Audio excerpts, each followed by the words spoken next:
Hello, this week's Parsha is Ki Tavo, and it begins with telling us that when we enter the land that we will inherit and we start to produce the first fruits, that we should put it in a basket, we should go up to God's place, and we should say to the Kohen who's residing in that day, and here we infuse some history, that Arminian tried to destroy our forefather, and we went down to Egypt where we were enslaved and persecuted, and then God took us out of Egypt with a mighty strong hand and brought us into this land, and here you go, here are the first fruits that I produced.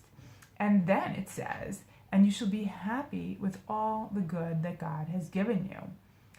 Now, we can understand that we should bring the first fruits to God so that we don't get caught up, of course, in this trap that we try to avoid of thinking that it is by the strength and power of our own handiwork that we have produced the fruits, because of course we know that we can put in all the effort, but if God does not bless our efforts, if God does not bring the rain in the proper time, if God doesn't help us along, that all means nothing. And it is only by the grace of God that we are able to produce, not to mention the whole way that everything works, to produce these fruits and to benefit from them.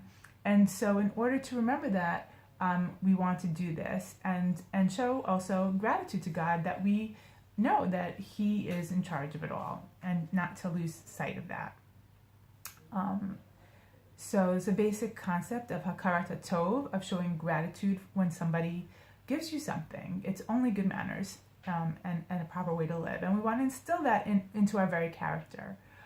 But what's really genius, and that really is just being studied and looked at today on the effects of health and the effects of how the brain works, is this ability of living a life of gratitude to increase not only mental health and peace of mind and inner peace and happiness, but it helps you live longer, and it makes a better world for you and everybody around you.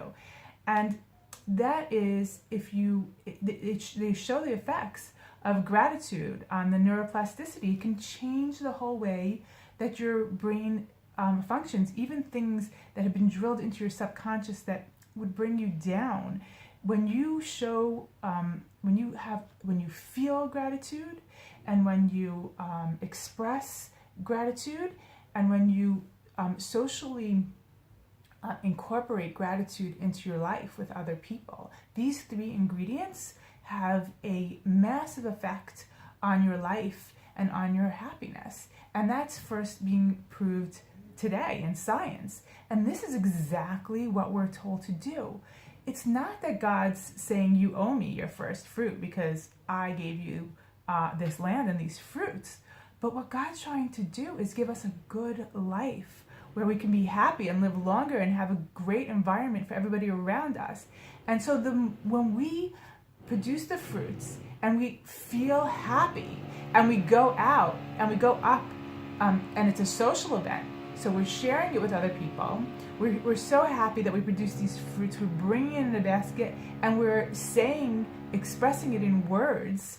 And then we go into detail, because the more you express gratitude, the greater effect it has on your emotion, on how happy you feel. And so the more details you go in, the happier you'll be, the better it will be for you and affect your own life and your own well-being. And so God says, after you make that declaration, when you bring the fruit and going into all the details you possibly can, that you will, v'samachta v'chol tov, that Hashem, you'll be happy with all the good that Hashem has given you. This will be a byproduct. This is the way that we work as individuals, and all the neurotransmissions in the brain, this affects our own health and sense of happiness. And so when we are commanded to do this, yes, we are thanking God, and yes, we're bringing our first fruits, but of course we know God doesn't need any of that. But what God is trying to do is increase the good that we have in our own lives, and the happiness that we have as individuals and families and as a nation. And this is a further blessing that he gives to us. And I am just simply amazed and in awe. And I have gratitude when I learn, the more I learn about the brilliance in the Torah and how it's meant to be there to give us a good life. I just say, God, thank you so much for this incredible, incredible Torah that really enhances my life and gives me peace of mind. I hope you find the same. Shabbat Shalom.